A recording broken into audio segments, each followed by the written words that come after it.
Good morning. आज हम Hindu marriage act पर चर्चा करेंगे। ये जिसे कि हिंदू मैरिज एक्ट 1955 यानी हिंदू विवाह अधिनियम 1955 कहते हैं। ये 1955 का अधिनियम संख्यांक 25वां है। राष्ट्रपति का कंसेंट 18 मई 1955 को प्राप्त हुआ। इसमें कुल 6 अध्याय और टोटल 30 सेक्शन है।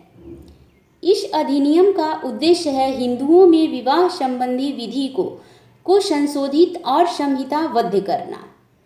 यदि आप लोगों ने चैनल को सब्सक्राइब नहीं किया है तो सब्सक्राइब कर लें ताकि आने वाला नोटिफिकेशन आप लोगों को मिलता रहे। इस अधिनियम का चैप्टर 1 जो कि प्रीलिमिनरी से संबंधित है, सबसे पहले उसे हम देखेंगे, जिसमें सेक्शन 1 से 4 तक है। सेक्शन 1 संक्षिप्त नाम और विस्तार की बात करता है, यानी शॉर्ट टाइटल और एक्सटेंट। शॉर्ट टाइटल यानी इस अधिनियम का संक्षिप्त नाम क्या है, यानी हिंदू विवाह अधिनियम 1955 है। और विस्तार ये संपूर्ण भारत पर लागू है और वैसे हिंदुओं पर भी लागू है जो भारत के बाहर हैं, जो कि भारत के निवासी थे और भारत के बाहर रह रहे हैं, उन सभी हिंदुओं पर भी हिंदू विवाह अधिनियम 1955 लागू है। सेक्शन 2 बताता है कि हिंदू विधि किस किस पर लागू है।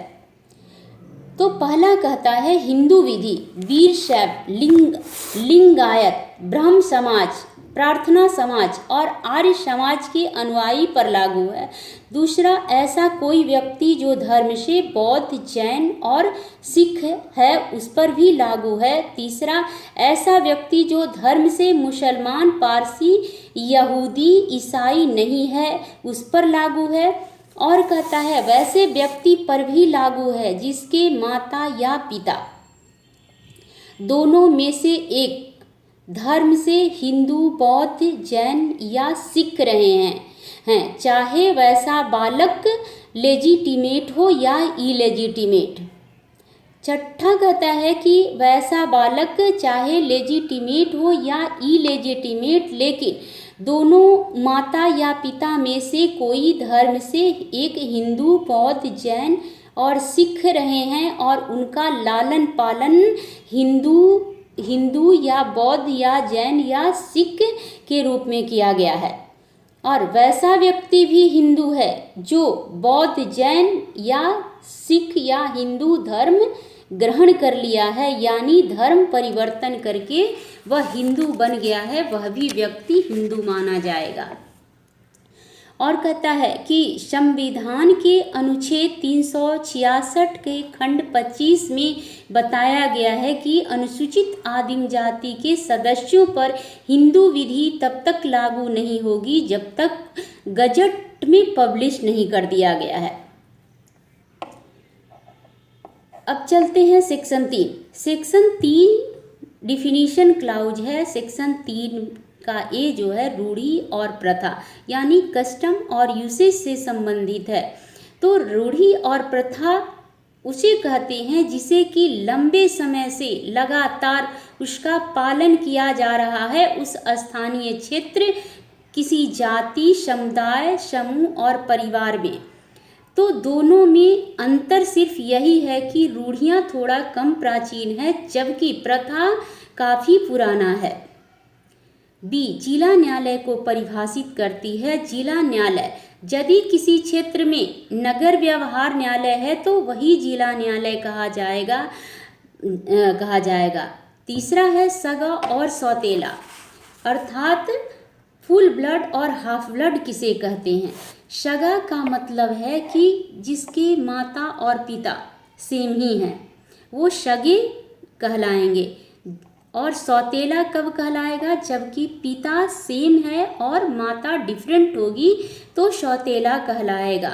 डी सहोदर यानी यूटेराइन ब्लड, तो सहोदर कब कहेंगे, पिता भिन्न होगा और माता सेम होगा, यानी सेम उदर से जन्मा बच्चा सहोदर कहलाता है। ई विहित को परिभाषित करता है। विहित का मतलब इस अधिनियम के अधीन बनाए गए नियम।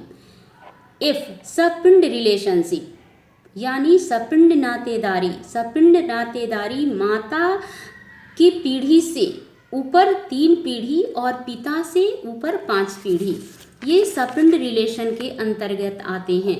3G degree of prohibited relation की बात करता है, यानी कौन कौन प्रोहिबिटेड डिग्री में आता है, यानी प्रतिषिद्ध संबंध में आता है। यानी प्रोहिबिटेड रिलेशन का मतलब है कि इन रिलेशन के बीच में हिंदुओं के बीच में विवाह को बंधित किया गया है, यानी ये सब रिलेशन के बीच में विवाह संभव नहीं है। तो कह रहा है कि एक दूसरे का परंपरागत अग्रपुरुष यानी माता और पिता जो हमारे हैं, उनके जो पूर्वज हैं यानी हमारे माता पिता के माता पिता और उनके माता पिता, माता से 3 पीढ़ी और पिता से 5 पीढ़ी। और दूसरा कहता है कि एक दूसरे के परंपरागत अग्र पुरुष के वंशज के पति और पत्नी, यानी माता और पिता से ले लिए तो दादा की पत्नी, दादी, उसी तरह से नाना नानी सभी आएंगे। तीसरा कहता है एक दूसरे के भाई या पिता या माता के भाई, दादा या दादी या नाना या नानी के भाई की पत्नी, सभी प्रोहिबिटेड रिलेशन के अंतर्गत आएंगे। भाई बहन, चाचा भतीजी, ये चाचा भतीजा, भाई बहन या 2 भाइयों या 2 बहनों के बच्चे, ये सब प्रोहिबिटेड रिलेशन के अंतर्गत आएंगे। सेक्शन 4 अधिनियम का सर्वोपरि प्रभाव, overriding effect of the act. ये कहता है कि ये अधिनियम के लागू होने से पहले जो भी था, ये अधिनियम के लागू होने के बाद वो शून्य माना जाएगा। Thank you.